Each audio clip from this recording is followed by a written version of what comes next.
Hello, welcome back to the Villa View. It's time for the pod in association with Luke Roper. If you use the code hashtag, no, I've forgotten the code. What is it? What's the code, lads? Anyone tell me what the code is? It's TVV20, no hashtag, I'm getting confused with purity. If you use the code TVV20, what an excellent start this is. You'll get 20% off goods such as the t-shirt that I'm wearing at the moment and most other things on the Luke Roper website. Joined by Dolan and Omar to chat through the week, the Aston Villa week, I guess, although we haven't done one of these for a couple of weeks, but we're not going to dwell on that too much. We're back and we'll be back weekly doing this podcast now, just a little international break for the three of us. How are you both? Yeah, good, man. Good. Good. Mate, yeah, doing well. Yeah, all got our mics on show. I do feel like mine is going to hit my quite sizable nose at times and I'm going to knock it over, but we'll see what happens throughout the pod. If you can move it a little bit higher, mate, that'd be great. Just a little bit. Yeah, block my face. I should say at this point as well that we are trying some new technology yet again tonight. Adam Bates at the wheel. Anything could happen, but we did test this thoroughly last week, so it should all be okay. No fiascos like we had on the post-match pint. Talking of fiascos, Dolan, the bloody Argentina stuff. Yeah. Absolute nightmare, absolute crazy sense. We all knew that neither Emmy was going to be available for the game against Chelsea, but did you ever think you'd see scenes like you saw in the Brazil game the other night with people on the pitch with papers trying to remove players from a football quickly pitch? Before that, I've got my little nephew Johnny watching. So hello, Johnny. He's a new Aston Villa fan. So okay, well, I wasn't in the script, but okay, continue. It's in there now, mate. So yes, yeah. Well done, well converted.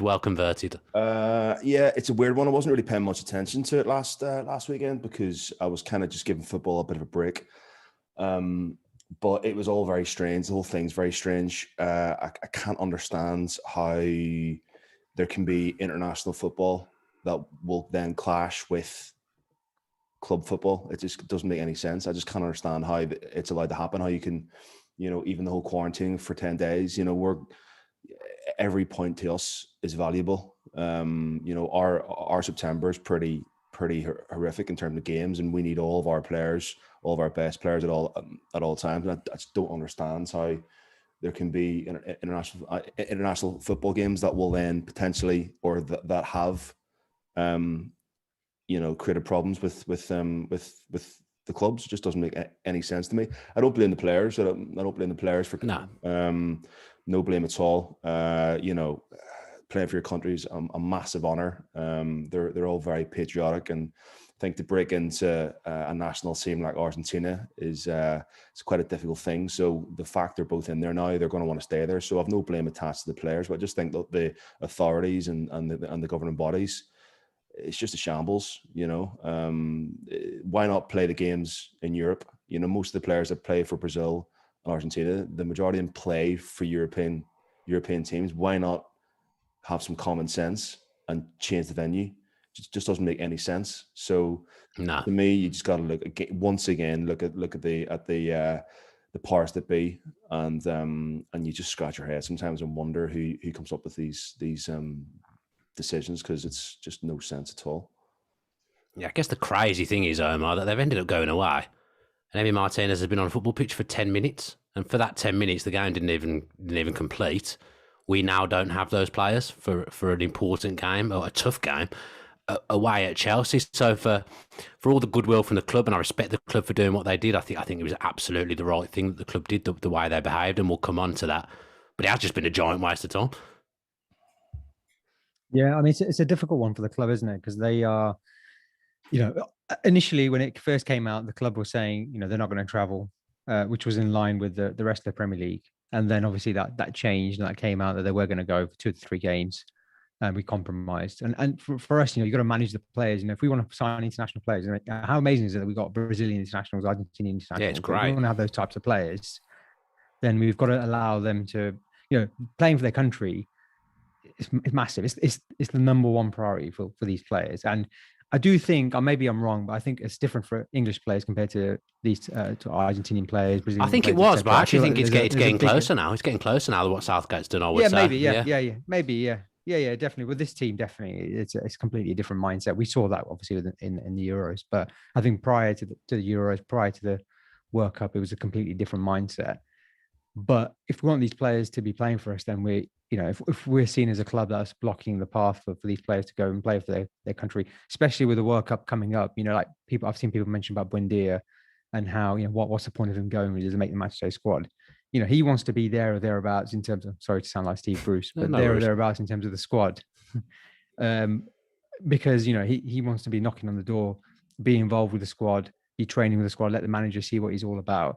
That if there is an injury, if there is, if something happens, you don't know what's going to happen over the next 12 months or so, that he's next in line, he's there ready to fight for a spot in that sort of first 11 or in the squad for match day, so he wants to be going to every single match as he can. So from his perspective, you understand it. And from our perspective, we've got to manage you've got these players are playing for you at the end of the day. And if you're stopping them doing something that they really want to do, and they're entitled to do, really, in terms of how football works, then it's not going to be a good situation, are you? When they come back, if you stop Emi Buendia Martinez from going to the Argentina match, and then you're playing Chelsea, and then they're playing, and they've got this thing in the back of their mind that this club has stopped them doing and living out their dream, whatever that is, then it's not, you're not going to be in a good position. So from a close perspective, I think they did the best they could in getting them to play 2 out of 3 matches, just missing 1 game. Unfortunately, what happened in the Brazil game, that's completely out of our control as a club. And you've seen Persler come out and say, we're going to rethink what we do next time because of that. And they've probably got a stronger leg to stand on now with the players, because they can point to that and say, look, what we're paying your wages. The playing for the club should be number one priority. If this happens again, or something like this happens again, we just can't risk it. No, it can't happen again. This is massive. It can't happen again. No. And I don't know what the solution. I saw Aston Wenger say stuff about, forget the World Cup every 2 years, which I think is never going to happen. It should never happen. He made a point around having maybe like a 4 or 5 week period in mid-season where everyone breaks off and plays their qualifiers in like almost like a tournament qualifier. Yeah, I quite like that. Setup. I quite like that. Yeah, and then you don't disrupt the season as much. You just disrupt the season once, and then that's it. Obviously, there may be injuries and stuff that come out of it more, but I just think, especially in a global pandemic, it's just not. I completely agree with Chris. It's just no thought has gone into it at all, and everyone's just chasing the money. Really, let's be honest. That's what it's all about. Everyone's vying for their own interests and not really thinking about the players. Yeah, I've seen a lot of people agree with what the club did. I've also seen a few on social media, Dolan, disagree. What I would say is, I'm imagining Villa are going to try and tie Emi Martinez down to a bumper new contract at some point in the near future. We're a club now that wants to operate with class. We've seen a lot of the stuff Persler's done over the last couple of years. Aston Villa want to operate now in a classy manner. They want to be an attractive proposition for players. If they're stopping players from going and doing the thing that they want to do, that isn't going to appeal to players. But if another top-notch player sees the way we've handled that and sees what we've done with Martinez, sees what we've done with Buendia, we've let them go, we've let them put their own careers first, let them have their choice first.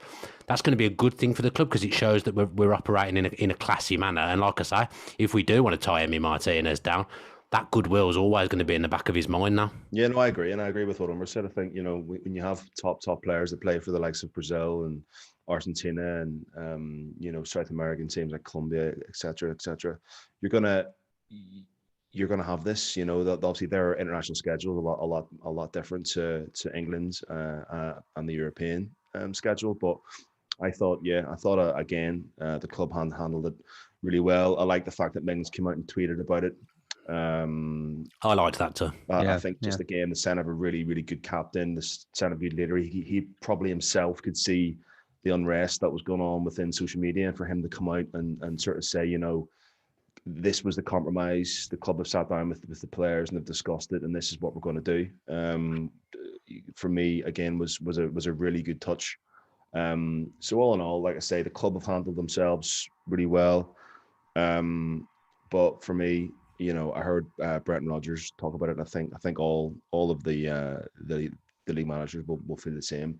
It's the governing bodies, it's the top brass, that make these decisions, that have to rethink the entire structure, because as always in football, it's all about chasing the money and making a profit, and the players' safety and well-being is right down the list, and it just needs a complete restructure and a complete rethink. Yeah, what I find crazy, Omar, out of absolutely everything, I mean, as if people running on the pitch with documents trying to get players off isn't crazy enough. I find it mad that to get back to England and be available to play, they've got to go to Croatia. I mean, how does that make any sense? They've now got to go to a third different country to be able to come back and play in the Everton game. It just Yeah, doesn't make sense. it's just. I know there's a I mean, reason for it, but it doesn't make sense, does it? well, you could just say it doesn't make sense about the whole last 18 months or whatever in terms of the COVID pandemic, in terms of all the rules that we've had to go through. I'm not going to lie. Half the time, I didn't actually know what was going on. I just so hard to keep up with what the right way, what you have to do, what you can't do, etc. And this is a new thing with elite sportsmen, what they can and can't do. And I think the reason why is so they can train in Croatia rather than being stuck inside quarantining. It means that they can actually go out and train and be ready for the game, albeit they'll arrive like a day before by the time Man, it's it's all just mad. said It and done. doesn't make sense, though. Go to Yeah, it's just, Croatia. How does yeah, that it's make just any mad. sense? Go It's to a just completely yeah, different country. yeah. It's just because they can travel. Just because it's like every country's got different rules in terms of what's a red list country, what's an amber list country, where they can go, where they can't go, whether they need a vaccine passport, whether they don't need a vaccine passport. They've obviously thought this is the best way to get them from Argentina to Croatia, let them train in Croatia, and because they're coming from Croatia to England, it's obviously seen as fine. They don't have to quarantine when they come to England because they're coming from a country that's not in the red zone or whatever it's called. And that's just a joke. I mean, let's be honest, it's a joke. And again, going back to Chris's earlier point, in the midst of a global pandemic, it's just stupidity, isn't it, to be having international football where everyone's traveling absolutely everywhere and bringing that back. And don't be surprised if it is what we saw last season, where there was a sudden spike in COVID positive results because everyone had been everywhere. That's just natural. It's just what's going to happen. But yeah, I mean, I don't think it's the end of the world that they're missing one game. No. Obviously, I'd prefer if they didn't, but it's it could have been a lot worse. I think they could have been in jail. So at least they're coming back. That's the main thing. But I think if you look at what's happened with the Brazilian players, and they're not being able to play, then I think Villa did the right thing in the end. And that probably did come into the thing. Thank God Luis got a rest. Yeah, he didn't get called up, did he? Yeah, because of the Olympics. So, yeah, good news for us, which we need at the moment. Because yeah. Well, we'll see what happens. Obviously, we'll touch on the Chelsea game in a bit, but we need to get players fit and firing, and we need to start a season really, because I don't feel like we've started our season really. I think we've just been. It's been a stuttering start, which is understandable given our preseason, given what's happened, given the injuries. So we just need to get going now. Yeah, Nakamba obviously refused. Well, he didn't refuse. He requested not to join up with Zimbabwe so he could be available. So he put Villa first, which I know everything we've said about the Emmys, but that's a nice thing as well. Fair play to Marvellous for making that decision and making sure he's going to be available for the foreseeable fixtures. Just before we preview the Chelsea game, just wanted to give a little shout out to the Aston Villa women's team who won game 1 in the Super League on the weekend. Shout out to Hannah Hampton in goal. I watched the highlights back and she made a mistake for the goal, but I tell you what, she made some unbelievable saves as well. Great free kick from Sarah Mailing, and Remy Allen, captain for the day, scored on her debut as well. So great to see the Aston Villa women get off to a good start to the season, a winning start to the season. Right then, Chelsea away, tea time, 5:30, live on Sky Sports, lads. Did you know that we've used 21 players in the Premier League already this season? Which is, I think it took us so long to get to that number last season. There we go, nearly knocked the mic over. We've already used 21 players, which after 3 games is absolutely incredible. Yeah, that's why I think, I said the last time I was on, it just feels the whole preseason has been very stop-starty. It doesn't feel like there's been a natural flow. It's been uncertain with the Jack Grealish saga. Obviously, we can't get through a show without talking about Jack Grealish or even mention his name. But yeah, as Omar said, I just don't feel we've started yet. I've been quite underwhelmed with the with the season so far. The Watford game was just in my opinion, that first half was a disgrace. And Newcastle, we had our routine 2-0, and then again, I was saying before, I was a little bit underwhelmed at the Brentford performance. I know we had our injuries, and I know we had players missing, but I still think at home against Brentford, we should be winning those games. Yeah, I'm just a little. I'm not. September doesn't look too pretty on paper.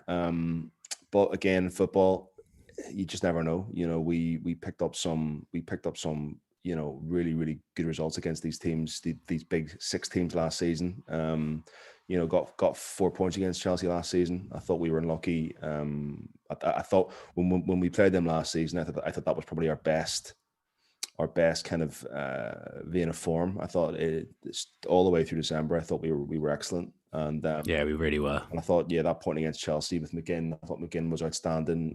I remember Ramsey having a particularly good game as well that night. But Chelsea have got players missing. I think Thiago Silva, Reece James, Pulisic. There's a doubt on Lukaku. So they've got players missing. Although we have no Martinez and no Buendia, we also have Bailey and Watkins to come back in, which I think will be massive for us. McGinn and Ramsey as well. No more COVID worries for them. Exactly. So that's good. I think if you look at our squad, you take out the keeper, and he is one of the best keepers in the league. But for me, Jed Steer, I have absolutely no problems about Jed Steer coming in at all. Norma. So the guy, I always feel has been very unlucky not to play. Has he even played for us in the Premier League before? I think they've said it's going to be his 3rd Premier League appearance ever. I think I read earlier. I remember him playing one game just before the cup final that we got battered by Arsenal. He started against Burnley. Danny Ings scored and we lost 1-0. Played against Wolves as well. Yeah, he got injured after 10 minutes, didn't he? Yeah, so this will be his 3rd Premier League start. I mean, he's our longest serving player. He's been with us now, for 12 years, 11 years, something like that. So I think it's like 7 or 8 or 9 maybe. 8 or 9, okay. But it's a long time. Yeah. And without Jeds there, we wouldn't be in the Premier League. So the guy, for me, deserves a bit of game time in the Premier League. And this is his chance. And for me, he's a really, really solid goalkeeper. And I've got no worries at all about Jeds there coming in. Buendia, yes, has scored a worldly against Brentford, but for me hasn't quite found his feet yet. So Buendia missing, you're going to bring in someone like Bailey and Watkins. So you take out Buendia and you bring in Bailey and Watkins. For me, you're equally as strong bringing those 2 back in. Ings will probably start up top. I fancy Watkins and Bailey to play on the flanks, and I think we'll see Luis, McGinn and Ramsey. And there's definitely goals there. We've definitely got enough to hurt Chelsea. I think he'll play young for the experience, because I think Target's probably still not quite right. And you've got a settled 3 of Mings, Konza. Hopefully if Konza's fit, and Cash. So it's not as doom and gloom as people make it out. Am I worried about Saturday? Yes. Do I think we'll win? No. But I think we can get something. I think we can go there and cause them some problems. And we've got a goal scorer now in Danny Ings, and you just give him one chance, and 9 times out of 10 he's going to put the ball in the back of the net. So I think it'll be exciting. I think we'll give them a game, and who knows what can happen? Who knows? I'm going to come back to you on team selection. I actually disagree with a couple of things you've said there, but okay. we'll go back. Obviously, I could be miles off it, but I've got a couple of opinions as well. I'm sure Omar's got his opinions. But just on Jed Steer, Omar, I've seen people acting like Jed Steer's, I mean, no disrespect to him, but like Neelan coming back and going in goal. I mean, I actually quite liked Neelan, but I've seen a lot of disrespect for Jed Steer coming in for one game. And I've got to say, I don't understand that at all. Yeah, I don't get it at all. I've seen some. I'm sure I saw one person say he was the worst number 2 goalkeeper in the league. That's a terrible shout on Twitter. Well, yeah, I think so. I mean, he didn't leave. I mean, he's not the same level as Emi Martinez. We know that, yeah, right. But whenever he stepped up in the Championship, he was fine. He was amazing in that run up in the playoff final, obviously. And in the cup games, he's been more than fine, when he's had to play it. So I don't see any issues with him. Plus, I think the fact he's worked under Cutler for a while now. If anyone watched the preseason video with the keepers, you could hear Cutler talking about. I think it was Sinsalo was the keeper he was talking to, about how talking about how Steer was an elite keeper, how he did elite things. Yeah, I watched that, and sort of coaching him. Seeing this, yeah, and obviously he's worked with Cutler now for a while now, best part probably 3 years now at least. So he's going to be, his levels are going to have improved, definitely. He's obviously hadn't had the matches that other keepers have had, Martinez has had, but I don't think he's going to let us down. He's an excellent shot stopper. He's not as commanding as Martinez probably, but he's not terrible. in terms of coming and collecting. And his kicking's okay as well. It's probably better than Martinez's, to be honest. So I don't think he's a terrible keeper. Obviously, we prefer to have Martinez because he's obviously one of the best keepers in the league. But I don't think he's going to let us down. And if of all the players that we've been missing, I think we should cope okay without Martinez for one game. Yeah. We should be fine. Obviously, I prefer him if he was here, but I think Steer's fine. I think more than fine. Obviously, we'll see. He's probably have a howler now. Yeah, we're talking him up, aren't we? Stitch me right up. Yeah, I know we're talking about, but I think he'll be up for it. He'll want to. I've just seen Peter Graham there make a point there, and I think I completely agree. I think he'll be up for it because he'll want to make his name. This is a chance for him to, fight for the shirt. Because he's not playing the games that he probably would like. And this is a chance for him to fight for sure. I would have liked us to sign a third goalkeeper, definitely, if the opportunity arose. I think we did try. We did try and sign a third goalkeeper. I think one of our players that we went for, I can't remember who it was. Was it Bettinelli? Maybe it was a third. Yeah, went to Chelsea. Yeah, went elsewhere. So and Chelsea. Yeah, exactly. Yeah. So I think they offered him a 2-year contract or 3-year contract rather than what we were offering, which was less terms. But it is what it is, I think it's there for one game. We're fine. Martinez will probably come back in, so I've no issues with it. I've no concerns about it. And as Dolan has said, in terms of the rest of the lineup, I'm sure you have your opinions as well. I'm more than happy. I don't think Bundia has been firing at all. He's had good patches, good spells and games. You can see the type of player he is, but I don't think he's at his maximum. His fitness is nowhere near what his optimum level. Nowhere near. Yeah, exactly. And he's playing with new players. I've said this in the first pod before the season started. I expect a sort of up and down first half of the season. It's going to be that way. I think fans just have to be a little bit patient. I know it's going to be difficult because obviously we had such a great start last season, but it's just going to be one of those seasons where we probably will finish the season really well once the players bed in and get to know each other. It's been, like I said, we've used 21 players already. It's very difficult. There's a reason why Dino wanted to keep consistency in team selection last year. And it helped us massively. Whereas now, obviously, we had no consistency. So, it may be, it could go either way. This game, I really genuinely don't know. We could be absolutely on fire. It could absolutely suit us. Chelsea, the way they play with Bailey, Watkins. The pace that we've got up front to counter could be massive. I personally would keep Watkins high up the pitch, right up top, because I think he can hurt their defense on the counter, but. Likewise, Chelsea are just so dominant and been so good. Obviously, they're missing Reece James is such a good outlet for them. They could play the same way, and Lukaku could destroy us, or we could do a job like we did on Arsenal last year. It could be one of those games. I think definitely. That's a brave shout that you've just said there. I don't see us going there and winning 3-0 home. I've got to be perfectly honest, but I like your confidence. No, I mean, put on a good away performance in terms of keeping them out and then countering and creating chances and counter. Maybe not 3-0, but maybe 2, maybe 1-0, 2-0, 2-1. Depending on who plays, we can definitely play on the break. It might actually end up suiting. There's just a couple of things on Jed Stair. I know from the training ground that he has had a great pre-season. He's been really, really strong in pre-season. The club are really, really pleased with what he's done, so that's a good thing.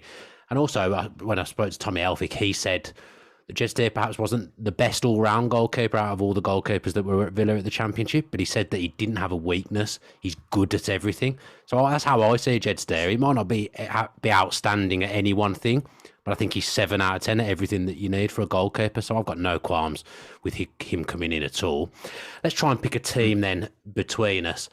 Dolan, I said I disagreed with a couple of things you said. I think we'll play 4-4-2. I honestly just think we'll play 4-4-2. And I just think maybe that the concert at right back worked so well against Chelsea at the end of last season. If he's fit, he looks like he's fit because he looks like he's trying from the images I've seen today on social media. I think you could see him or Axel play right back and the other one play next to Mings and Cash sit out one game. It wouldn't surprise me to see that. Do you agree? But I'd like to go, I'd like to see Watkins because we saw him against. Yeah, play him up top. Play him up top with Ings. That's what I think we'll do. I think we'll just go for it. I'd like to see him out wide. I'm not a fan of the 4-4-2. I just think for us it doesn't suit our style of play. I've always liked that sort of 4-3-2-1 formation. I just think there's more fluidity. It's easier to interchange. I personally prefer that that system. So I would go with Steer, and I would go. I would probably go young left back, and I'd have Konza, Mings, Cash, and the midfield three of Luis, McGinn, and Ramsey, or Chukwuemeka, because he had such a good game against Brentford. It'd be hard to keep him out. And then I'd go Watkins, Bailey, and Ings up top. Okay, so I'd just like to see Watkins, because obviously, you know, for Brentford, he was so good out there, and he played it wide. I would just like to see him in the Villa shirt out wide, just to see how he fares. Because I don't want to shoehorn Ings and Watkins into a team for the sake of it. You know, we haven't played 4-4-2 in years, and it didn't work. And I don't want to just put Watkins in there just to play alongside Ings, because you can't drop Watkins and you can't drop Ings. So for me, this is the right time. It's a perfect chance to give Watkins a go out left or out right, and then him and Bailey can switch it up. And then if you want to maybe you know, because I can't think Watkins is going to be at his peak fitness. You can take him off after 60, 70 minutes. Bring in El Ghazi, or you can chop and change. So that's what I'd go for personally. I just think we'll go 4-4-2. I'm sure I remember an interview with Smith where he said Watkins won't play out wide. I just think we'll play 4-4-2. I think he said that. I think Ings will play as like a hybrid number 10 behind him, and perhaps at times Ings will play further up and Watkins will drop deep. I think El Ghazi and Bailey will be on the flanks with McGinn and Louise, kind of just sitting there in the midfield. Yes, we could get overwhelmed. I mean, we're playing against a team that is playing three at the back as well.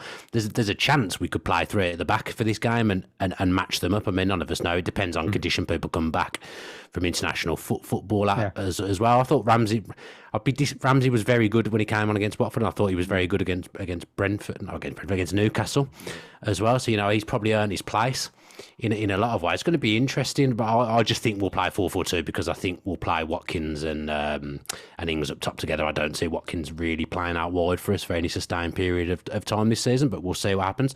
Omar, I guess it's up to you to decide. Well, it's an interesting one, because obviously there's a few injury doubts. Chelsea have got a few injury doubts. You know, James is definitely out. Thiago Silva is definitely out. Lukaku's 50-50. Kante's 50-50. So they normally go 3-4-3. Sort of 3-4-3 formation. So I did think part of me thought maybe we'd match them up and play that sort of formation. We played it against Burnley last season, if you remember, but I don't think we'll go down that route. I think, we've signed Ings and Watkins for a reason. We're signing Ings for a reason, that's to play him. And Watkins is our talisman. He's probably our best player apart from Martinez. So I can see us playing sort of like a 4-2-3-1 formation, and Ings in that withdrawal role. The alternative is we play that 3-4-3 and play Ings off the left, because I know we're talking about Watkins playing from the left, but I think Watkins will play up top, and I think I've seen Ings play there for quite a bit for Southampton on the left, and he can do a job there. Obviously, I wouldn't personally choose that. I would go for the 4-4-1-1 formation, but you know, I understand fans' frustrations with that, because we have been overwhelmed in midfield. It means, you know, Ings is going to have to put a shift in. But, you know, I don't know. I've completely changed my mind. You know, while we've been talking, I think we'll match them. It's a difficult one. I think we'll match them. I think 3-4-3, Twanzebe, Mings, Konza, play Louise, McGinn, play Cash, Target, and then play Ings, Watkins, and Bailey, because obviously we're missing Buendia. I think that's the way. That's the way we might go if they play their normal formation. I've changed my mind to 3-5-2. You know, I'm thinking maybe Bailey won't start because of fitness and he'll be used as an impact sub. So I'm thinking Ings and Watkins will be paired up front, Louise sitting, and then McGinn and Ramsey in front of him, with Young and Cash at wing back, Concert, Axel and Mings three centre backs. I mean, I've gone around the houses doing that team completely backwards, but actually I'm going to go with that. I've changed my mind completely and say that we'll play 3-5-2. I do think we'll play 4-4-2. Yeah, I do too. Because I think, you know, we've signed Ings to play him, we've signed Bailey to play him, we've signed Buendia to play him. Let's be honest, let's be frank. The reason they've cost £30 million plus each of them, or around that figure, is because they're going to be starting pretty much every game. And I think what we'll see generally is we'll play Buendia on the right, Bailey left, Ings in that sort of Barkley position that we had last season. I love the way we keep calling it a Barkley role, even though it was largely awful for us. I know, yeah, yeah. But do you know what I mean, though? In terms of having that sort, it's like a second striker, because Barkley many times was sort of running beyond Watkins almost, And I think he'll be the link player, and then Watkins will play up top. I like Watkins up top against the defender because they panic with Watkins, the pace that he has. And I don't think Ings plays that well. Ings has never played well as either a lone striker or the striker that plays up against the defense. He's always played well where he drops off and links the play. That's the best way. That's the best way to get the most out of Ings. So I think that is what we'll play going forward generally. But for this game, I can see us matching up. Well, we've gone through about 15 different formations there, so the chances are we'll be playing at least one of the systems that we've gone through between the three of us. Me alone, I've come up with a couple of different teams, so yeah, it's got a chance that I'm going to be right. Score predictions then, Dolan? I'll go with a 1-1 because I never want to predict to lose. So sometimes you have to. Sometimes you just have to. I know you don't want to, but sometimes you have to. We're going to win. The Villa fan, and obviously the Villa fan says 1-1, but I think probably more like a 3-1 Chelsea. I mean, again, you've made two predictions, like me picking two teams, so you've got a chance of being right. Omar? I think 1-1. I'm going to be I say cautious. I think we'll lose 2-1, but I think we might go 1-0 up. Ollie Watkins to be on the score sheet, but I think Chelsea will ultimately be too strong for us. A lot will depend on Lukaku. I mean, Werner will probably score a hat-trick now, but I'd much rather come up against Werner than Lukaku. So we'll see what happens. Yeah, it'd be nice if Lukaku decided to have the weekend off and nurse his injury back slowly, but we will see what happens. Move on now to our hot topic, which this week is the transfer window. Obviously, we haven't done a pod since the transfer window slammed shut. Dolan, hopefully you're not going to give me the answer that you gave me last night on WhatsApp, but what mark out of 10 would you give our transfer window? I think you're looking in the high 7s to low 8. You can't have the high 7s. It's either 7 or it's 8. You can't have the high 7s. 7.86. I'll go 8. I'll go and I call it 8 out of 10. I mean, listen, it's hard. I mean, replacing Jack is it can't be done. He can't be replaced. He's completely irreplaceable. I don't know. I just feel I was really confident at the start of the season when we were doing the pods in preseason. I was really confident and really excited, and like I said, I've just been a little bit underwhelmed. Obviously we haven't seen this new look team yet. We haven't seen them play together. So it'll be nice to see when they're all fully fit to see how we play. I think Omar's right. I think if we have a good season, I think we'll probably pick up towards Christmas time onwards, when we can gel, when the players can get to sort of know how they how each of them tick. But yeah, it's been a great season. It's been a great summer. Sorry, I know obviously we recouped the 100 million. So essentially, what we had a transfer window of what 90. So what I think were we up like 15 million or something? 10 million. I haven't got a clue of the exact sum, if you include Engels and Samatta and stuff like that, then yeah, I think it was about that much. So to kind of be in the green, 10 million, and bring in the players that we have and recoup 100 million back into the club. Yes, it's not all about money, and we want to see our best players stay, but I think overall the club is in such a great state. It's such a healthy state, and it's so well run. And if you look at the overall business that we've done in the last 2 seasons, I mean, if the last 2 seasons are signs of things to come, then we're only going to get stronger and stronger and stronger. And I've said it before, if we can keep up this level of player that we're bringing in, I think now you'll probably see us maybe making less signings in the. I think that's what you want. I think it'll be maybe 1 or 2 now. We have that foundation. I think we have the foundation. We've brought in a lot of players in the last 2-3 seasons. What they got to 20 players, I believe, have come in to the door since we returned to the Premier League. So I think now once we get this team settled, and I think we'll start sort of handpicking the right players for us. And I think you'll see again each year our transfer budget just being smashed. We've gone from 24 for Wesley or 22 for Wesley up to 38 for Buendia. So I think next season you'll see us spend in the regions of sort of 45 to 50 million pound for players. So yeah, overall, I love what the club are doing. I love the philosophy. I love there's a plan in place. There's a vision in place. Again, the young talent, and again, I say that, but some of these players coming through, we might not need to strengthen, because I think over last season, a lot of the fans kind of giving Barkley a lot of stick and wondering why the likes of Chukwuemeka and Ramsey weren't getting enough first team football. But now this is, now they are, like, they're in Dean Smith's first team plans. So, we might not need, Carney, Chukwuemeka could really, he will improve. He's going to be a player. He's going to be an absolute player. So what we don't really need to go out and spend maybe 40 million pound on a CDM when we have in 3 seasons a potentially ready-made player just to step in, like a Bellingham, for instance. Look at what he's done. So yeah, I think overall 8 out of 10. I have digressed a little bit, but 8 out of 10. I think I think the club is just sort of keeps on getting better and better, and let's hope they can all gel quickly.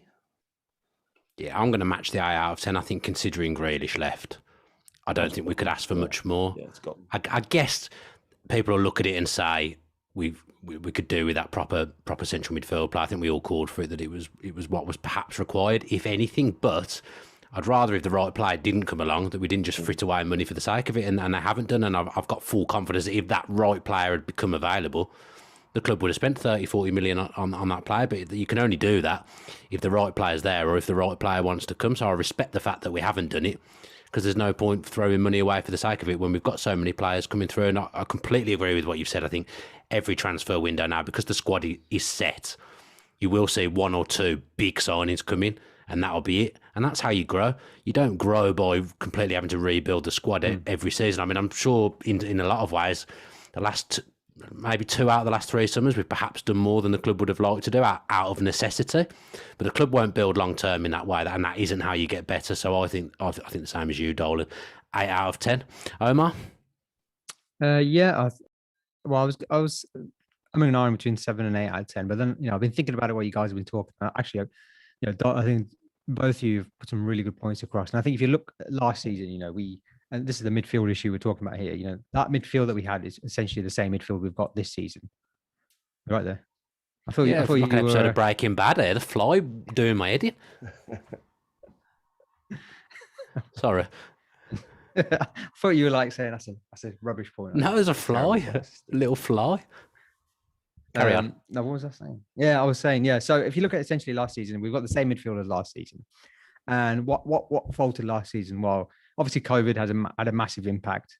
The loss of form of Barkley as well. And the biggest thing was obviously Jack being injured and being able to replicate the creativity that he provides. Well, you hope we've replicated the creativity that he provides by bringing in Buendia and Bailey. You hope we've signed a better player in terms of goals and assists, in terms of Ings, because essentially I think he's going to play that sort of similar kind of position most games that Barkley did for us. And the midfield, if you look at it, well, it's the same as last season. It's not ideal. I know. I wanted a midfielder. Everyone wanted a midfielder. And I think that is the major signing we'll make next summer. No doubt about that. But, it's the same midfield as last season. I think both Louise and McGinn look fitter and better already. Whether they stay consistent is the key. Ramsey is a much, much better player than he was last season. Much, much better player than last season. He looks stronger. He looks bigger. He looks more... he's influencing games much more, I think, and the only thing missing from me is that sort of end product, which hopefully will come. He just needs that first goal, Ramsey. First goal, I think, pass, and I think it will come.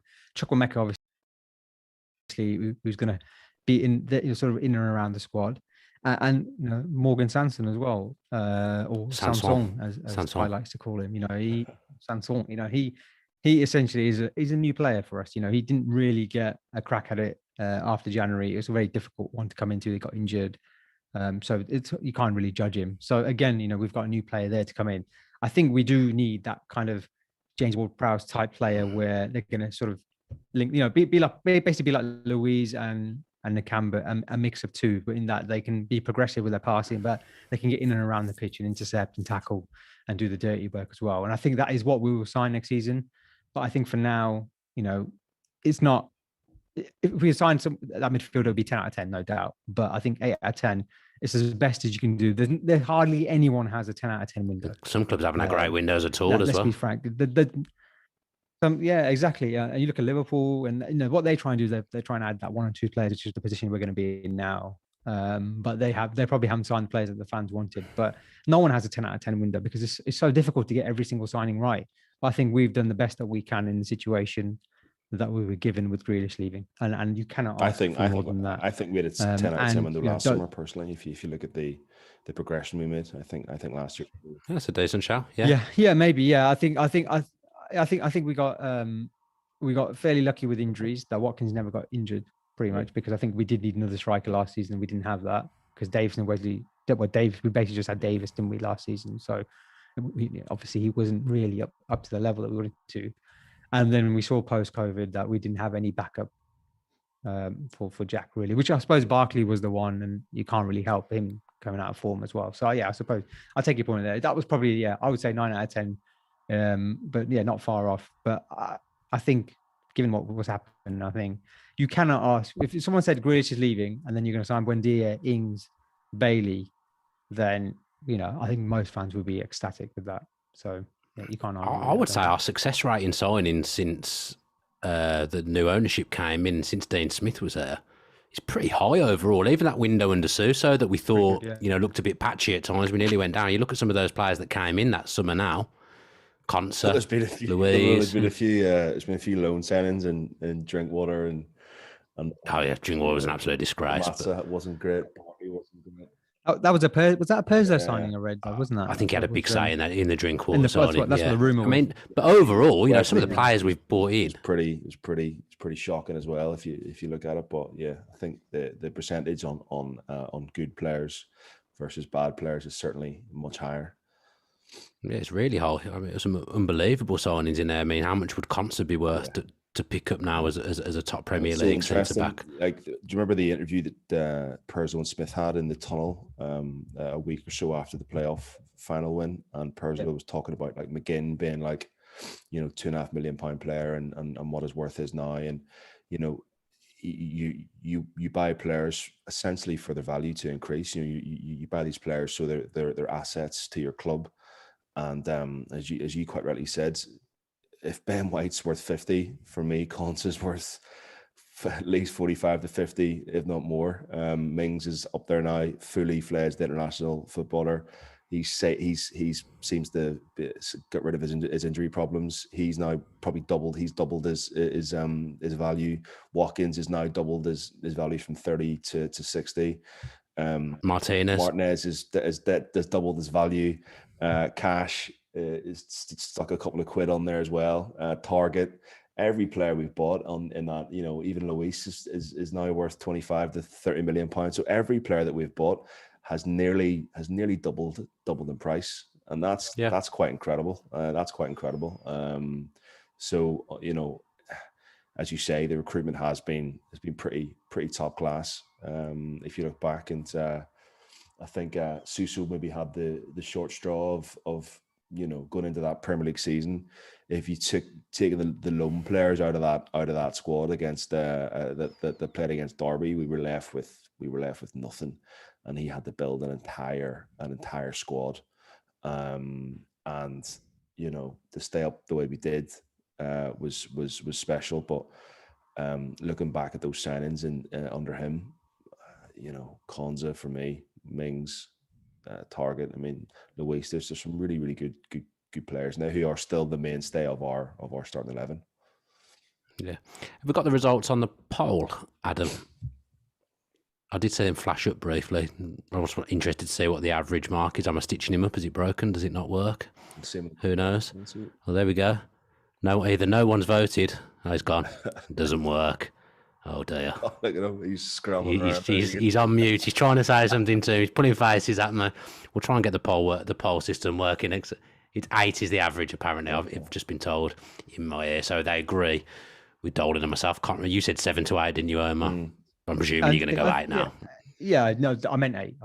Obviously. I thought so. I thought so. I think 8. I said 8 as soon as the window ended, and it's hard to argue. I think most people said 8. I've seen. Apart from Dolan's 2 out of 10 that he was hoping he was joking about it. He will. I mean, I think we realise now that he was joking. You never know with Dolan though. When the message came in, you just don't know. I thought it might have been serious, but he did try to stitch us up on the transfer deadline day, didn't he? What did he do? I can't even remember what he did. I can't remember. Can I remember. Player? Yeah, so he did stitch us with some fake ID card. Yeah, we didn't fall. He told us a certain midfielder was coming back on loan. Yeah, it's just a bit of humour, boys. This is what the guy's renowned for. This is what he's renowned for on the WhatsApp group. Yeah. His sense of humour. Excellent. In fly news, I haven't managed. I thought I'd got that fly, and I haven't. It's still whizzing around and doing my head in a little bit. Let's do a couple of shout outs that I've been asked to do on the pod this week. So the first one is to say good evening to Imogen and good luck at Durham Uni, which I think you're going to in the next week or so. So yeah, have a good time at uni. Absolutely smash it. And the other one is to say hello to George Fielding and thanks ever so much for watching. My dad asked me to do that. So good son, I've done what my dad asked me to do. So we can move on now to the memory lane section of the pod. So today is 1 year of Ollie Watkins. So for you two, I'll come up with one as well. I want to know what's your favourite Ollie Watkins memory from the last 12 months? And you are not allowed to say the Liverpool hat-trick. I'll jump in first because I think what I'm going to say is probably going to be the same as the other two. I think Arsenal away. Yeah, fair. Even as a game, it was probably my favorite game of the season. I just thought we were just like proper performance. It was just honestly, it was everything about it. To score after 22 seconds, and then even when we scored after, so we just from the kickoff, we just absolutely blew them to shreds. And apart from that, I think that Lacazette chance they had at the end of the first half, it was a joy to watch. And the fact that he was an Arsenal fan growing up, and I loved his celebration when he got the second one. He sort of was like, 2, and he's like, it's like I'm here, and it was like that for me was like the moment when everyone sort of sat up and went, oh, okay, Ollie Watkins is a player, and I think even that goal, the third goal, Martinez to Grealish runs the length of the pitch, pushes better out of the way. It's lovely slide ball through and nice goal and a great finish. And everything about that game was 10 out of 10 for me. And I think for me that was but he was so unlucky last season. He could have easily had between 18 and 20. He was so unlucky with VAR and but yeah, what a debut season. What a debut season he's had. And like I said before, his value certainly doubled from 30 to easy 60 million. But he'll be for sure a mainstay in that England squad. He has to be. Yeah, he'll get back in. He has to be. And he looks obviously he's had a knock, but he looked. When we saw him in pre-season, he did look fitter and leaner. He's bulked. Looked sharp when he came on against Brentford. Actually, he looked very, very sharp. I was surprised at how sharp he looks. Yes, and looking forward to seeing him back in the Villa shirt at the weekend. For me, what a game that was, and a great brace. And to score 3 against Arsenal last season, it was impressive. Yeah, anyone can score against Arsenal nowadays. Omar, what's yours? Well, I've literally just seen it pop up on the screen. So yeah, for me, I mean, I thought about Arsenal. Obviously, Liverpool game, we're not allowed to say. We all know about that game, but we banned that one. Although I did want to say about his interview after that game, where he just wasn't happy with himself, even though he scored a hat trick. Yeah, which sums him up. I think it shows you the character of the man. Sums him up. But I think the Palace game for me at home is probably my favourite game of the season. It was on BBC. Everyone was watching. It was Boxing Day, it just felt special, that performance. And he missed everything that day. He missed everything. But the thing about him was he got, we were down to 10 men and he played like 2 players. He was unbelievable. He chased everything down. He occupied the defenders so none of them can get forward. So they were sort of penned back a little bit, and it meant that we could break so well. He set up El Ghazi. He was involved in goal for Traore as well. Did you get? Didn't he hit the bar for Hawes, and then Hawes scored the rebound? And he hit he did hit the post as well. Yeah, and he missed. I know he missed chances that game, but he just never stopped trying. And And you see players who put all the effort in but had no ability, but you could see the ability in him that day. It just wasn't going for him. The luck wasn't there, and probably true for the season, to be honest, because he probably should have had 20 goals given the bad luck he had. But that performance for me just summed him up. He's so important to our team, and for the fact we're down to 10 men, a bit like McGinn against Rotherham a couple of seasons back. I think those two kind of performances what you need when you go down to 10 men, when the player plays like two players. They're just everywhere on the pitch and never stop running, and they give maximum effort for the whole game. And that was, I think it was the main reason why we won that game. Yeah, I agree. And probably one of my favourite performances all season as well. And he was key to that. Yeah. So yeah, that was probably my favourite. I think that was in the midst of it. He ended up going 11 games without a goal, and he still ended the season with a great goal return. Had all the goals disallowed as well that we spoke about, but he never hid during that Barron run. He was still so involved in what we were doing. So fair play to him. I've actually gone for him scoring on his England debut because I like that it shows the progression the player made through the season.